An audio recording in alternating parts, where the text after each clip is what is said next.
Hi, everyone, and welcome back to Work in Progress, the podcast for solopreneurs. Long time no see. Hi from me, Nikoleta. Hi, and I'm Kat. Yeah, it's been so long. I think the last time we recorded was in November, True. so a whole year ago. Yeah, almost feels like in one full year. Yeah, definitely. What have you been up to, Nicoletta, since November? Give us an update. How's your business going? How was your Christmas? Okay. First of all, the Christmas was very calm and non-glamorous. Even the New Year's Eve was very, very calm. I just went out at midnight, saw the fireworks, and came back home. Oh, nice. In terms of work, I think it's going slowly but excitingly well. I got a new client, which is a startup a business owner. The idea is pretty cool. Then I got some other like proposals to send, like one for wellness and health, and then like service-based provider. Then another one was also trying to migrate from one platform to another. So that was interesting in terms of content Cool. and research. There's so many other opportunities as well. I officially sign up to a expert network where you can give like a advice, opinion, and basically your insights about the industry that you're working in. So that was very exciting that I got to Mm, be on such a call. And yeah, life is good. It's getting better and amazing. better. What It about sounds like, you? yeah, you have so many things going on and just like building. For me also, it's going well. I During last year, I was trying to grow the business a little bit, Mhm. expand and hire people and everything like that. And then in Experiment. November, yeah, exactly. And then in November, I got sick, so I kind of had to slow down quite a lot, Mm. which was okay. I mean, it kind of sucked, but it wasn't so bad. Um, but that meant my Christmas and my New Year's were very quiet. It was mainly just being at home. Mm. And I feel a little bit like since November, time kind of stopped still, like nothing has really happened because I was just staying at home and like not really doing a lot. Yeah. But yeah, I mean, I'm very grateful for the fact that like I have really good clients and no one Mm. minded that I needed to take a little break or, Mm. pause. And yeah, everything was just fine. So I think also it was a quite a perfect time for you to take a break and maybe also rethink your business. I think you also took another direction into your branding and you mm. started showing up differently on Instagram. By the way, check out Kat on Instagram and Work in Progress also. So I think it was a good like silence period to just binge watch Downton Abbey and Oh also yeah, that's right. work on your business, right? Yeah, no, definitely. I think it maybe there's no good time to get sick, but it happened kind of at the perfect time that I had Exactly. started doing the rebranding, which I hired someone to do. So they were Mm-hmm. working on my business for me and like building my Mm-hmm. website and everything like that. And then Yeah. I'd also hired someone to help me with a client project, and they were doing the UI, like the visual design of it. So Yeah. there were actually two people still working on the business, even though I Nice. was, as you say, watching all of Downton Abbey. I think I watched 4 seasons in like 2 weeks or 3 weeks or something. So Yeah. yeah, I had to with my catch up. teeth. Yeah. Yeah. With the tea. Yeah. Exactly. But no, now it's all over and I'm super excited to like be back and working. Mm. This year has hit very quickly. But no, I'm super excited also for the work in progress recordings because we've got a couple of guests already scheduled to record in the next couple of months. What are some of the topics that we're talking about? Oh my God, there's so many exciting topics. Like, wow, what should I pick from? One of them is, for example, very recent, like soon, it will be on our podcast. She's amazing. She also has like a full-time job, SEO strategy, and all about that. We also have Mhm. like a designer who is doing so many side projects and gigs, dancing, animation, and overlooking also another startup. How they call in Croatia zmaj, like a whole dragon of a woman. Then we have Oh, wow. yeah, we have also another guest that she's going to probably talk about mental health, layoffs, burnout, working in a foreign country. Yeah. Maybe she would like to also touch up on her passion about design systems. I don't know. There's so many topics that we can pick actually from, Yeah. and It's so amazing. And I'm so thankful for everybody who reached out on our Instagrams and submitted their interests in topics in the form. By the way, if you want to be a guest on the podcast, feel free to reach out. And yeah, it was Yeah, amazing. 100%. Yeah, and like if you want to talk about something but you're not really sure, I mean, you can always write to either of us or on the Work in Progress Instagram, Yes, and just brainstorm ideas. We're always open. I mean, maybe just come on for like a really casual chat. Like that could be also interesting, and we we are just see where open. the conversation goes. Yeah, I think those chats are the best when they're like improvised. And Mm, I'm doing something similar on my YouTube channel. It's called Curious Business Talks. I yeah, invite check it out, guys. yeah, where I just interview people. I just ask them everything I would want to ask them, like for 1 hour or 45 minutes. I just want to get to know them and to understand how they think, how they work, who they are as a, professional. I think that's one of the first things that we talked about when we were trying to start this podcast, that Yeah, okay, of course it would be really good to have celebrities and famous people and if anyone knows anyone, hit us up. But for sure. also just the fact that yeah, just the fact that like anyone who is not famous or not a personal or what do you call it, public figure is Yeah, also really interesting. Like you have an interesting story. I do, Bob down the street does. Everyone is interesting. So it's really good absolutely. to bring that out. And one of the most important things from the whole this podcast idea process is that through sharing stories and experience, we learn. We learn from each other. We also teach other people, and we bring Mm, awareness to a certain topics, or we make people pause and think about it like, oh, okay, maybe it's time to actually rethink what I'm actually planning to do in the future with my business or with my brand or whatever. So I yeah. think it's just opening doors in your mind to different types of conversations. So, No, yeah. 100%. Even if you don't think you have something to teach, probably Mhm. people can learn from you anyway, if you've, Yes. yeah, just who you are. Yeah.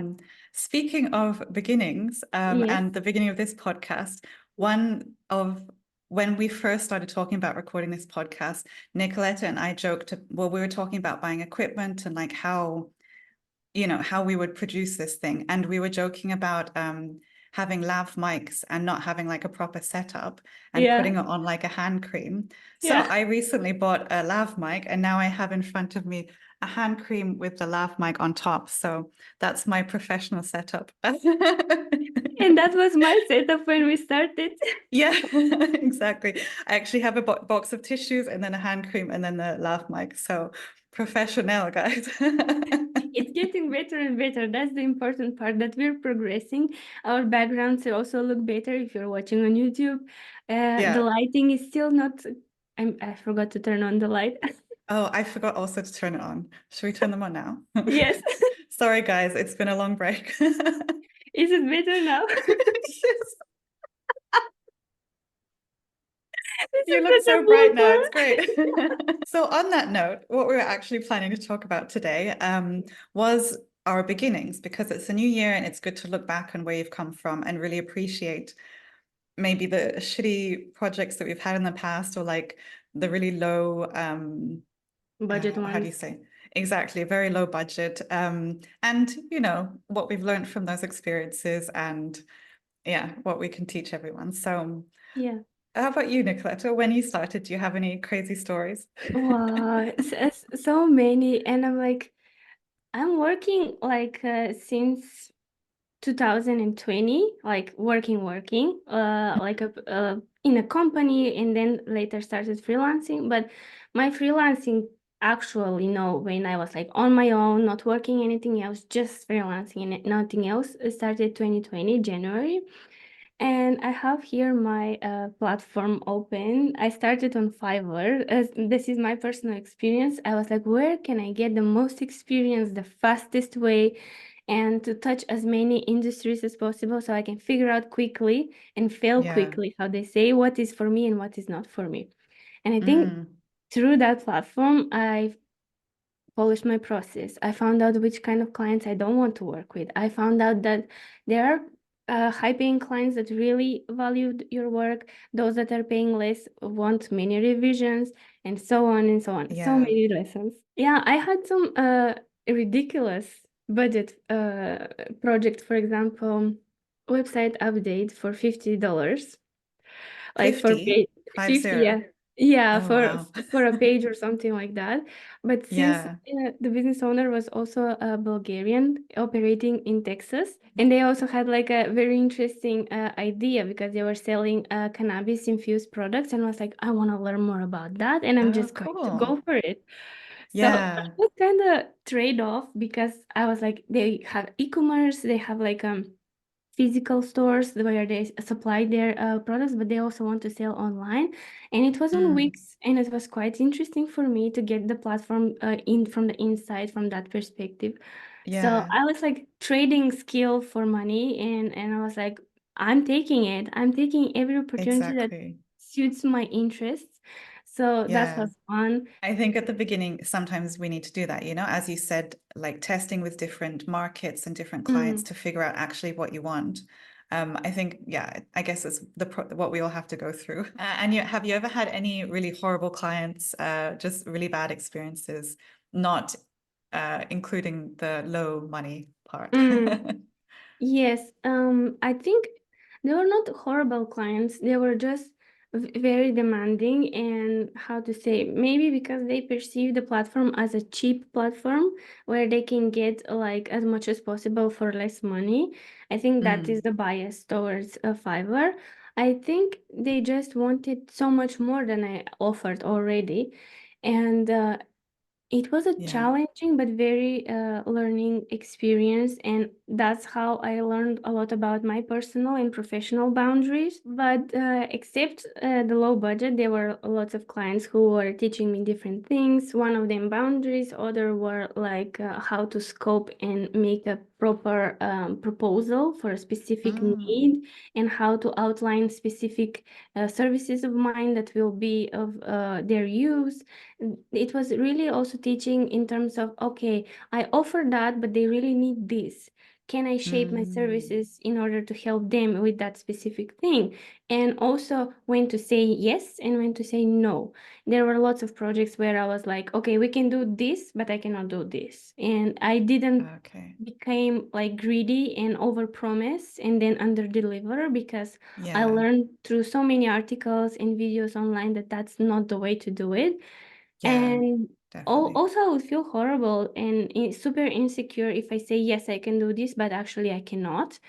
But yeah, if I know that I have the potential, I would say, yes, I will do it. I will figure it out. I will be upfront and say, I have experience 50% with this, and I can upgrade it until 80 when I'm integrated into your project.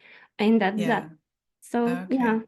I think that's something really, really important to learn because so often you see, especially from like very junior designers, like on their profile, it will Mm, say like web design, UX design, SEO, Google Ads, blah, blah, blah. And it's like, oh, I'm an expert with like 1 year of experience. And then, yeah, it's a this list list. with like all the things that they're an expert in. And I'm Mm, like, there's no way you can be an expert in all of those things, even with 10 years of experience. no. So it's good that you learned early to sort of say, no, like I can't do that. Mm-mm. But did you feel, because from my point of view, maybe I've said before in the past, like, oh, I can do that. Yeah, no problem. Because then I was worried about losing that client if I'd said Mm-hmm. like, no. Did you worry about that? Or were you just more interested in kind of keeping the integrity there? I was worried more about giving my word. For me, it's really Yeah. important when I give my word to follow through. So if Hmm. I see that I cannot follow through, I would not give my word and I will not promise anything related to that project. So I was not Yeah. worried about that. And for me, it was funny that you say that, but I always going in projects like, yes, I need the money and yes, I need the experience, but I don't really need it. I was like Yeah. putting myself in a position where I can choose, and that was my first thought. I chose freelancing, so I have the freedom, so I can pick and choose what to do. So it's on Yeah. me what kind of mess I'm getting into. So I Hmm. really took time every time after the project to maybe talk it over with a friend, or just out loud walking around the park and thinking about, okay, she said that, but then she wanted this. Should I go with that one or this one? And it's always like Oh, that. interesting. After discovery call or anything like that, I always overthink, not, but maybe just analyze pros and cons and come up with solution at the end. Do you ever listen to your like discovery calls back if you record them? Yes, I do. Yeah. I always I not always, but most of the time I record my calls, and for Mm. my own personal use, I don't publish them anywhere. I don't edit them. I just record them and then take notes and make sure I listen twice. Like once on the call, fully focus on the what the client is saying, and second time when I re-listen the call, I'm like, okay, they said that, but they really, I think they need to work more on the branding or the strategy, or maybe I should tell them about the marketing that they have to fill in that gap before we move on to this one. And it's Yeah. like very, very useful in terms of also practicing. So I can get Mm. better in the next call, close better, propose better solutions, and all in all, just get better with client work. Yeah, no, definitely. I think listening to the calls back is so valuable. Like even it's very awkward, but I remember like when I first started doing more discovery calls and like more just Mm-hmm. talking about my services, I found that it was so hard to talk about it. I would Yeah. say like, yeah, we'll design a website, and I just couldn't, it didn't come naturally into words. So Mm-hmm. like then I would listen to what I'd said, analyze it, and then like practice it again. So just like Yeah. talking to myself and like recording myself speaking like pretend discovery calls. Yeah. And yeah, also identifying like all the things you could have said differently or could have Mm, said better, or like maybe mm-hmm. what you didn't pick up from the client as well. Exactly. So Yeah. amazing. Yeah, to just have like few points that you really should mention during the call. For example, on Fiverr, they have this feature where you can record your calls in Zoom and have them in the chat. So it's also Mm, really useful. I think some clients can have that option, some cannot. But it's really useful also to check when scope is creeping mm, and yeah, going outside of the requirements that you have set in the beginning, and you're like, no, refer to that 90-day long uh, video call that we had and check what we actually agreed on. So yeah. it's quite useful if We've you got have, proof. yeah, if you have a platform that actually offers that. That's why I like also Fiverr, because back then it had the better user experience than Upwork. So that's why I stayed Mm, longer there. And I was like, I feel safe here, right? I can always talk to the support, and that's how I learned how to also shape my requests and how to phrase my also messages towards support and also to my clients, and how to make sure yeah. I'm saying the right things in the messages so there is no miscommunication and misunderstanding. Because I think the foundation of a good client relationship is communication. Oh yeah, 100%, definitely. Yeah. Otherwise you have nothing, no? Yeah. And what about you, Kat? I'm sure you have so many interesting stories. Let us Yeah, know.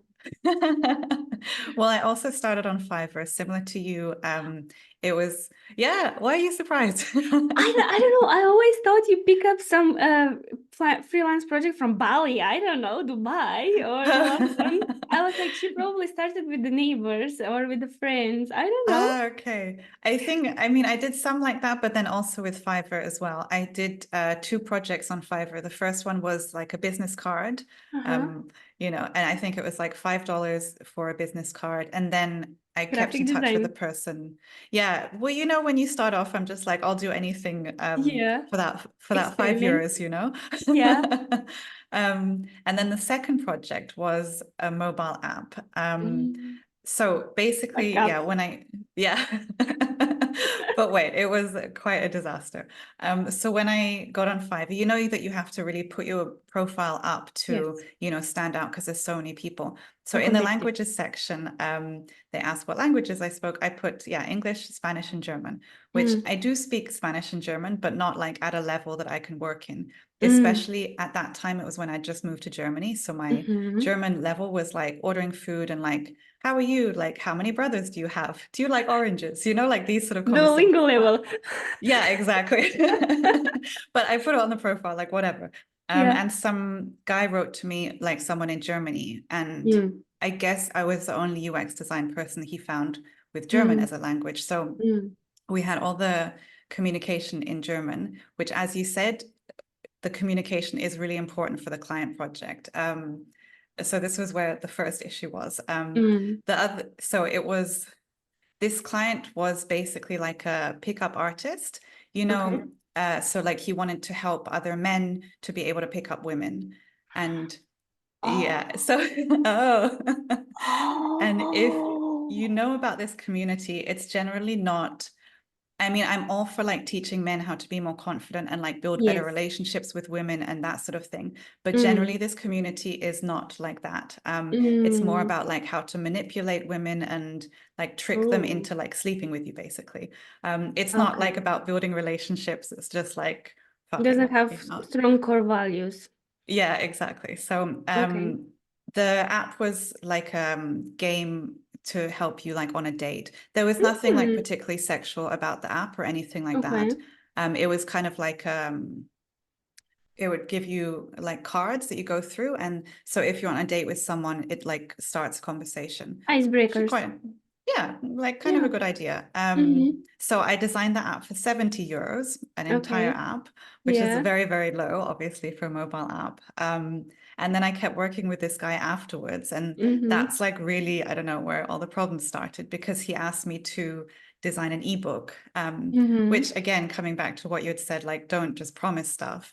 I mean, I like knew how to use InDesign, but I'd never made an ebook before. Mm-hmm. And because I think it was also really low. It was maybe like 100 euros, but this Mm-hmm. took me maybe like, I don't know, 100 hours. So, Oh my you know, God. it took me ages. And Yeah. then also because I was reading the ebook and like what was written in it was like disgusting. And I Oh was my like, I started having nightmares about this guy, because he obviously, it was also my fault for agreeing to, you know, do the project in German and also do an ebook that I don't know how to do. So I take the Mm-hmm. blame for that as well. Mm-hmm. And then, yeah, he started getting more demanding because I wasn't, you know, doing the service well. And then Mm-hmm. I was having nightmares about him and his like horrible sexual things. Oh my So that was one of God. my first freelance projects. Yeah. So as you said, make sure communication is easy. Like, you know, don't lie about speaking another language. For And example, also, yeah, don't overpromise that you can't do. I mean, I delivered. It was, I think he sold it in the end. But yeah, just never again. I'm curious, can I at least download the app and maybe if I go on a upcoming Valentine's speed dating so I can use it for a I testing don't know purposes? how far it went after that, because he was kind of starting off, but Yeah. I Hmm. hope maybe he wrote like a more wholesome book about building good relationships rather than tricking Hmm. women into sex. So we'll see. Yeah, I see. On the topic of having nightmares with clients, and now I remembered one client that was like very demanding, and I think he troubled my sleeves sometimes. Really?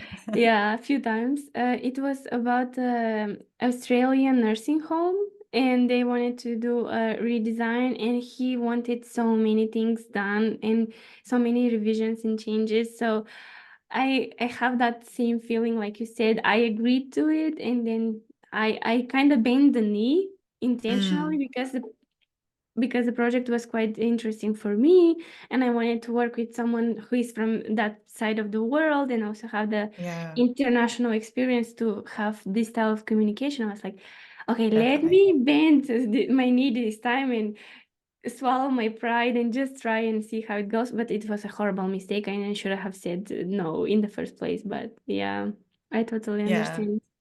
Client yeah. nightmares are the worst. Oh my God, yeah. And I also with this one, we were talking through Fiverr, and then I think Mm-hmm. after that through email, and then he found me on my personal Facebook.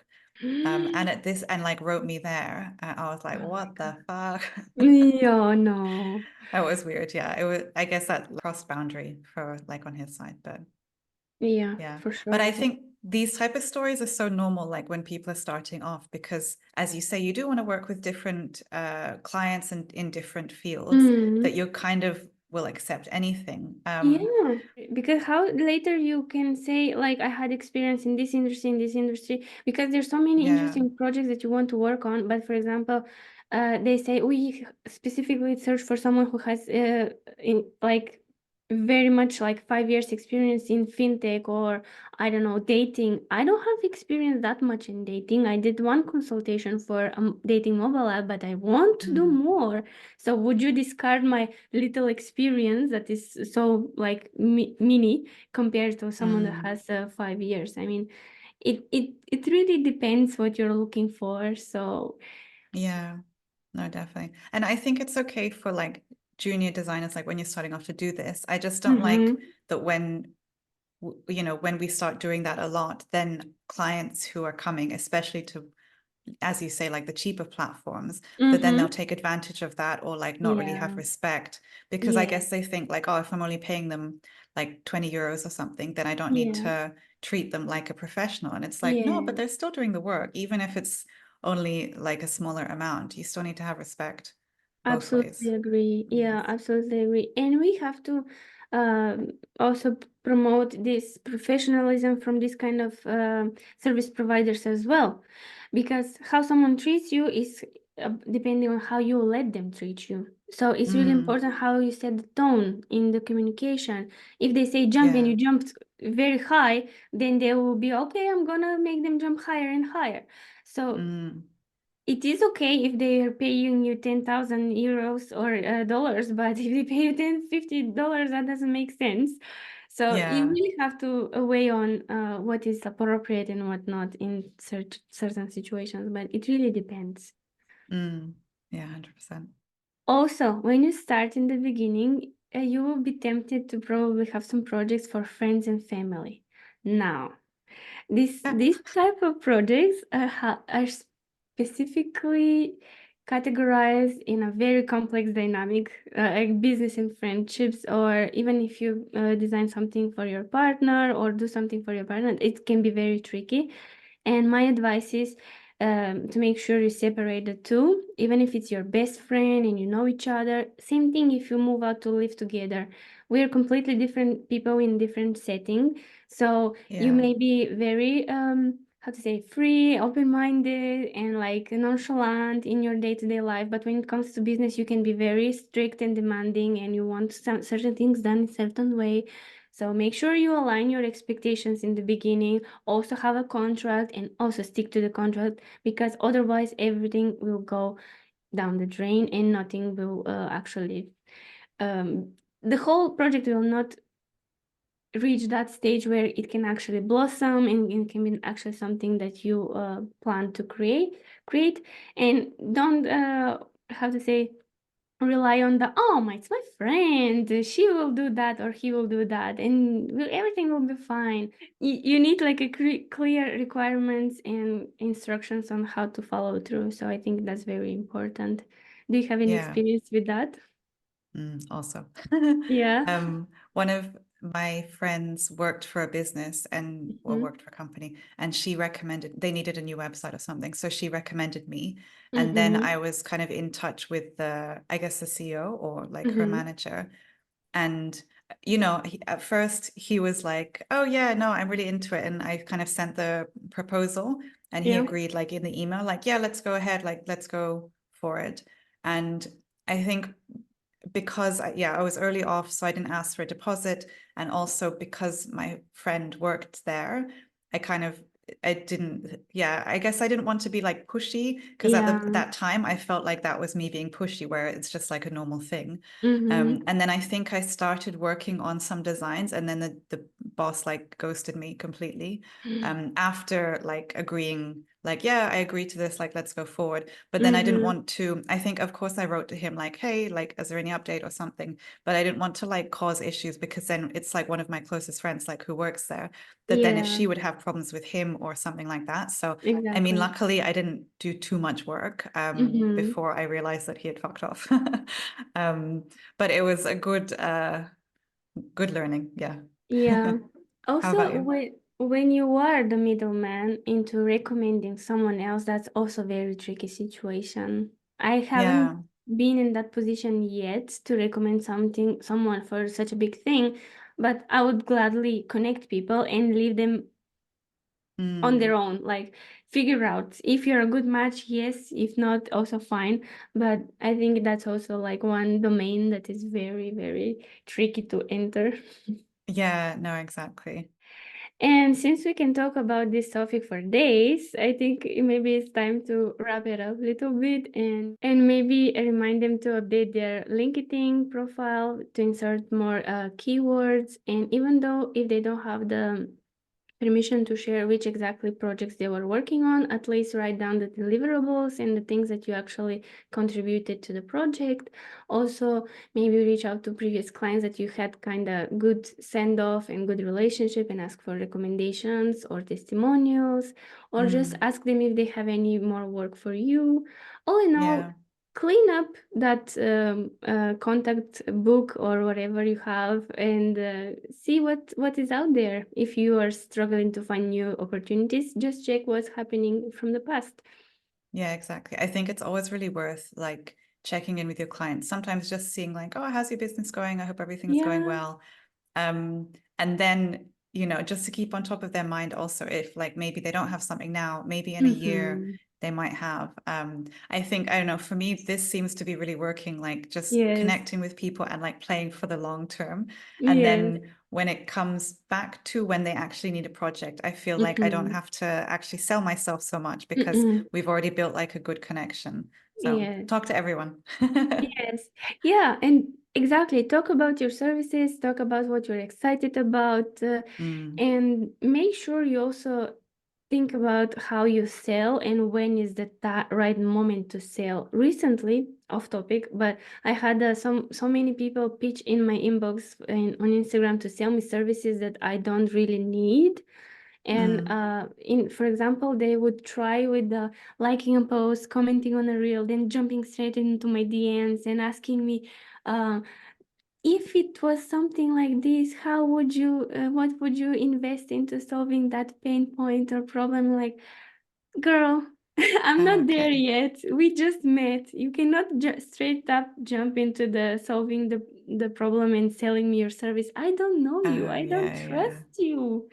And it's like Mm. so off-putting. Is like, you really want something from me right now. I don't want to like communicate with you anymore. It's like so Yeah, icky. exactly.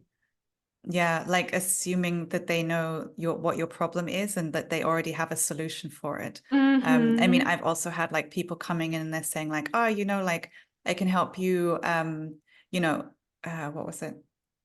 Like level up your business to like, I don't know, Yeah, 5K a month or something. And I yeah. was like, I've been working like for a while, like I'm already there. So like you've instantly just like put yourself out because you've assumed that I need something that like it's not, I don't need that at all. Like I don't need you. Yeah, yeah. Like always ask questions before you. Yeah, I think more important part of this stage is to actually get to know your client and see if that's your client, first of all. And also, I have been there, to be honest. I have pitched a cold reach out to businesses and said like, Mm, I like your website, but I can do it better. And that's also not a good way, but I never like criticized it or said this is horrible, this is not working, you probably don't have 5K a month or something like that, because that's not a really good way to do mm, business. So yeah. yeah, reconsider your strategies, guys. Yeah, what wasn't working last year, don't do it again this year. Good, good. That's the quote for today's episode. Yeah.